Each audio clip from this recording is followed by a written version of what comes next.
many have undertaken to draw up an account of the things that have been fulfilled among us, just as they were handed down to us by those who from the first were eyewitnesses and servants of the word.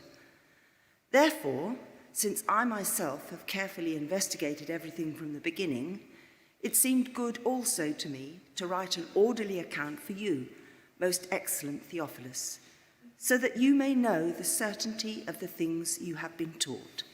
So, a couple of books I got for Christmas. You don't necessarily have to see them in detail, but you wouldn't have to look at them very long to know what they were about. This one tells you it's about the 100 best photos, iconic images from the century.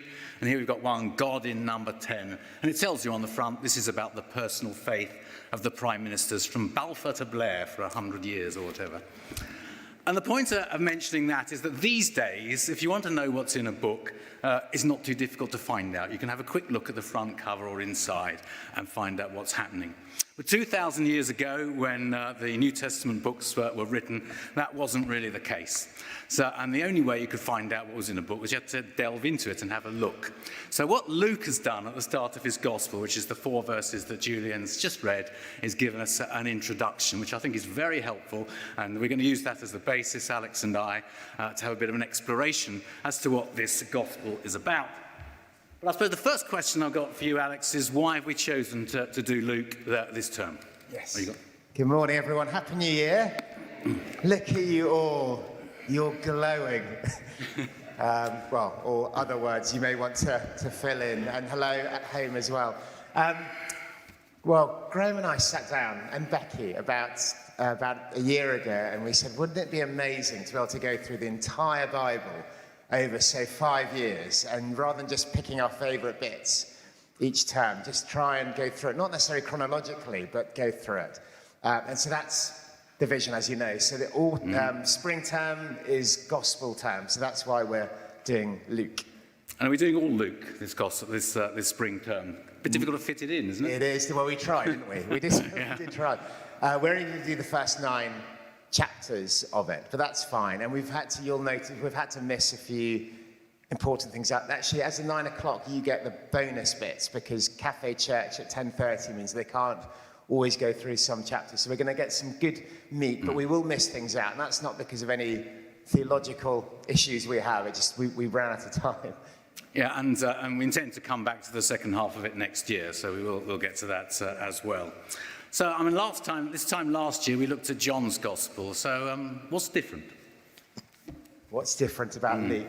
And what's particularly good about Luke? Yes, because I'm going to ask you a few questions, so I've got to be careful what I do. But say, I'm excited about us going through Luke for a couple of reasons. Graham's going to touch on 2 of them, so I won't say those. There's a richness in how Luke writes. And some stories in the Gospels are only found in Luke. The prodigal son is only in Luke. The road to Emmaus, were not our hearts burning within us as we walked along the road with him? Luke has this amazing ability in the use of his language. There are Greek words only found in the New Testament, 100 Greek words that only Luke uses. There's just a richness, a storytelling, a heart and a passion to the way that Luke writes. So that's why I'm looking forward to going through this, as well as the other things we're going to mention. Thank you. So then you're going to ask me why I was looking forward to it. Why are you looking forward to it? I'm looking forward to it. So there was 2 words in particular that I'd highlight from that introduction that we had read, which, if you know me, will fit in with my character. And we have the words carefully organised and orderly. So those are 2 features of the way Luke goes about presenting his gospel that really appeal to me and will appeal to some other people, maybe not so much to others, I don't know. So orderly and carefully presented, good attention to detail. Okay, and I always find the Gospels funny because they were all writing about Jesus, and yet we know them as Matthew, Mark, Luke, and John. We know them as the writers. Who was Luke? Who is Luke? Well, you could read through the whole of Luke, and apart from what you might infer from what he's writing, you would find out nothing about him. He doesn't actually talk about himself at all. So what we know about Luke largely comes from the fact that the same person who wrote Luke's Gospel also wrote the Acts of the Apostles. And we can see from the Acts of the Apostles that the writer of that was a travelling companion of Paul's on some of his missionary journeys. With a certain amount of speculation, but with a good amount of evidence, we can work out that is probably a chap called Luke, who appears in a few of Paul's letters. And in particular, in one of them, is described as our beloved physician, or our well-loved doctor, Luke. So that's who we think Luke was. We don't really know where he came from, but it's widely assumed that, unlike the other gospel writers, he was a Gentile rather than a Jew, so a very different background from many of the others.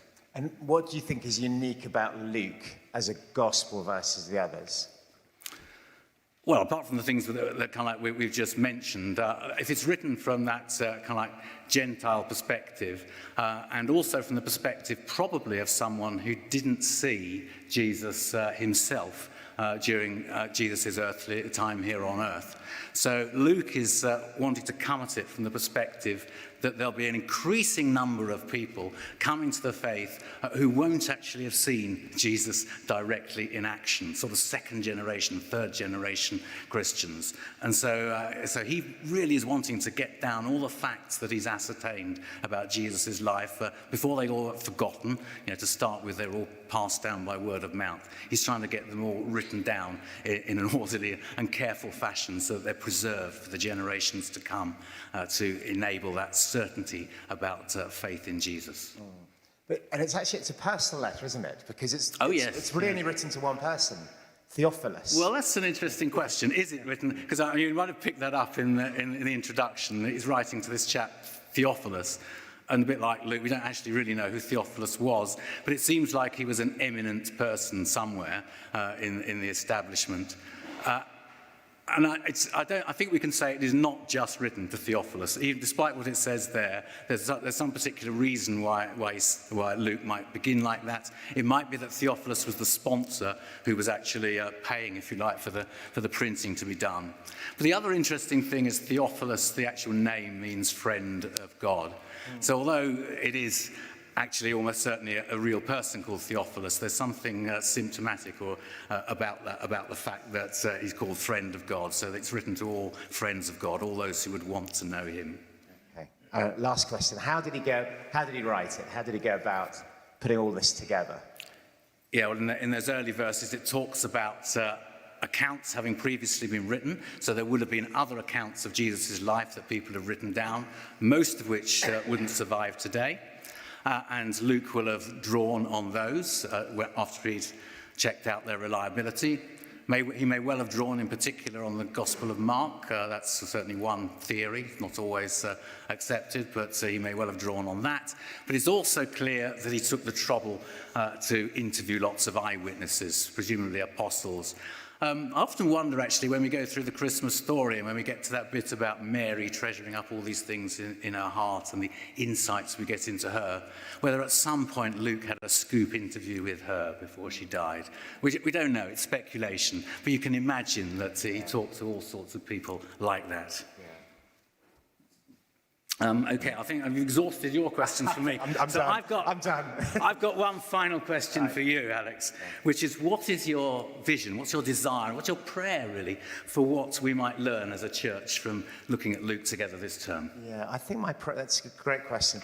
I think my prayer is, as you read through Luke, it's just a series of encounters that Jesus have. The gospel is not a philosophy, it's not a structured way of living. It's about relationship, and the gospel is written with personal encounters that Jesus has, and everybody that encounters Jesus is changed. There's only one encounter we read where somebody, Luke 18, the rich young ruler, it says, having spoken to Jesus, he walked away sad. And Jesus demands of us a reaction. We can't just be observers as we read Luke. We can't just look on interestedly and then walk away unchanged. There has to be a response. And we're going to go through some profound passages, looking at life and faith, our relationship with one another, forgiveness, all kinds of different themes. And I suppose, Graham, my prayer is that we don't walk away sad, but actually that our hearts burn within us when we encounter Jesus. And he really does step out of the pages of the gospel and more clearly into our lives and brings a change in our hearts and brings a peace there that we would discover this time.